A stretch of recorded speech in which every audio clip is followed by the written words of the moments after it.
Incomplete. Next play, Wentz looking for Greg Ward. Eagles would go 3 and out to start this game without Seattle having to make a tackle. Next Eagle drive, 3rd and 8. Wentz, Jalen Reagor. Wentz 0 for 4 on Philly's first 2 drives. Second quarter, no score, 2nd and 14. Wentz on the sideline. Jalen Hurts in the game. Hurts' first snap, complete to Alshon Jeffrey. And then Wentz is coming back in and Hurts is going to the bench. Someone will have to explain what that was about. Next play, 3rd and 8. Wentz back to throw. Wentz going down hard. Wentz hit repeatedly in this game. That's a loss of 6. Eagles no first downs on their first 5 drives. Later in the second, still no score. But Russell Wilson is doing something about that. DK Metcalf, 52 yards down to the 1-yard line. Metcalf playing with a chip on his shoulder against a team that passed on him in the draft a couple of years ago. And then sets up this. Wilson, David Moore for the touchdown in the corner, and the Seahawks take a 7-0 lead. Next Seattle drive. It's 2nd and goal, and they can do it on the ground. Chris Carson is back, and he's better than ever, bullying his way into the end zone for a score. And Seattle, a 14-0 lead with 5 minutes and change left in the half. Now, Eagles trying to get something going in the red zone. 2nd and goal. Final seconds. Wentz. Dallas Goedert. Yes, they're on the board. 3-yard touchdown. 14-6. Extra point no good, so that's your score at halftime. 4th quarter now. It's 17-9. Eagles going for it on a 4th and 2. Wentz. That's broken up.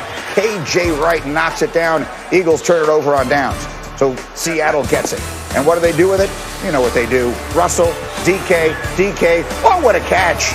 Going up and bringing it down. 10 grabs, 177 yards for DK Metcalf. To kick a field goal is 20-9. Ensuing Philly drive. 3 chances to score. First down from the 21. Wentz, Goddard, nobody home. 2nd down. Wentz, Reagor, incomplete. They gain 6 on 3rd down. They go for it on 4th down. Again, bear in mind, they're down by 11 in the game. Wentz, I don't know what that is, picked off. Carson Wentz, 215 yards, 6 sacks. Seattle wins 23-17, and they do the fly, Eagle fly on the road. Some things we just missed. We didn't execute. I can be better early in the games. I think they made some plays early and did some things differently than what we had planned, but the slow starts are frustrating. That's the biggest thing. I'm going to go back and watch and see how we can change that. It's not about one guy. We had breakdowns across the board, and it doesn't really matter, who's back there. The mistakes were still going to be made, and something we got to fix. All right, so look, it has been just a season to forget for Carson Wentz. After the game last night, he's now the first player since Paul McDonald on the '84 Browns to have 15 interceptions and 45 sacks taken through the first 11 games of a season. And that just is scratching the surface. And so, again, here's the crew, Graziano and Jeff and Greg McElroy. And, Jeff, let me just start with you. As you watch this, people will put so much at the foot of the quarterback because he's a big star and he has the huge contract. As you watch them play, how much of it is about the quarterback to you? A ton is about Carson Wentz. Listen, when you think about it, you heard Doug Peterson say, hey, it's not all on him. That's true.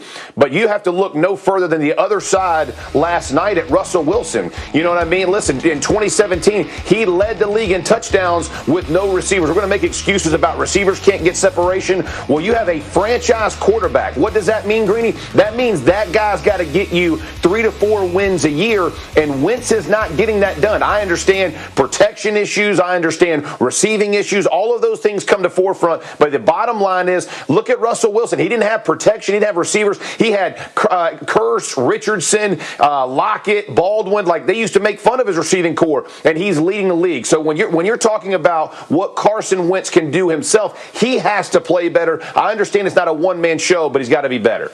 No, that's fair. Look, the great quarterbacks tend to put a lot of people's kids through private school by turning them into better players than they may otherwise be. And right now, Carson Wentz doesn't seem to be doing that. And Greg, I know you put together some tape to show us what is and what isn't working for Carson Wentz. Yeah, he's tentative, guys. He's hesitant to pull the trigger. And I know the blame, it really needs to be spread beyond Carson Wentz. But, guys, he's leaving too many plays on the field. It's as simple as that. I mean, early in the game specifically, here here it is, little RPO, piece of cake. Hey, this is a get-you-started throw. Like, no problem, let's get him into a rhythm. Jeff Saturday completes that through his legs. That's how accurate he was. All right, how about this? Weak side safety bites on the heavy play action. Carson Wentz reads it perfectly, but he hitches twice. There's no reason to hitch twice. Hitch once, put some air under it, let your receiver run underneath it. And this one is simple as it gets. It's seam to seam, to the comeback route outside, to the back on the check down. All right, you got 1A to the left, who's open. You got 1B to the right, who's open. You have 2 to the sideline, who's not open. And then you have 3, who's open. You literally could have thrown it anywhere except for where you did, and it would have resulted in a completion. He's not seeing the field very well. And when he does see the field properly, he doesn't throw it very accurately. Even some of his completions are off target, throwing at guys' ankles and knees. So he's got to pick it up, but he is certainly not the only problem with this Philadelphia Eagles offense. Clearly, and sometimes you watch it and you wonder how much of this has gotten into his head, and then all of a sudden they're running the other quarterback out onto the field yesterday. I mean, Jeff, how would you describe what they did with Jalen Hurts last night? Absolute waste of time. I mean, how can you describe it any other way? You're going to run him out there, throw a pass, or run him back. Like there's nothing being built by doing that. You're not getting the player better. You're not getting Carson Wentz better, and you're dang sure not getting your offense better by running a guy out, letting him play a couple snaps a game. That's not developing a quarterback. That's not developing. If you're going to send him in with a game plan. Like, what are we going to do with Jalen Hurts to improve our offense? What can he do differently than Carson Wentz to give us a spark? None of that showed last night. Absolute waste of time. Yeah, I was looking for the change of pace, and it didn't really feel like a change of pace. It was just a change of personnel. And, Greg, you were making an analogy in our meeting this morning that certainly rang a bell with me, and I think people will remember.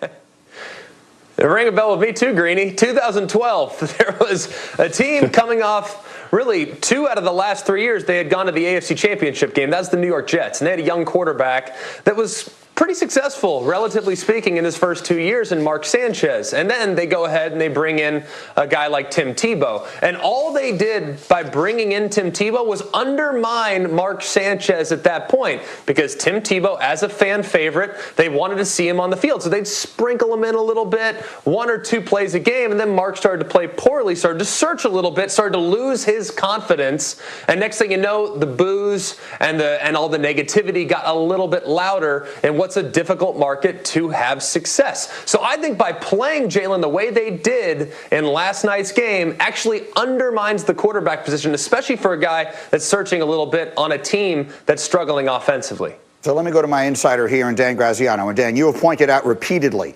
that no matter how frustrated anyone is with Carson Wentz, he's not going anywhere. The contract dictates that.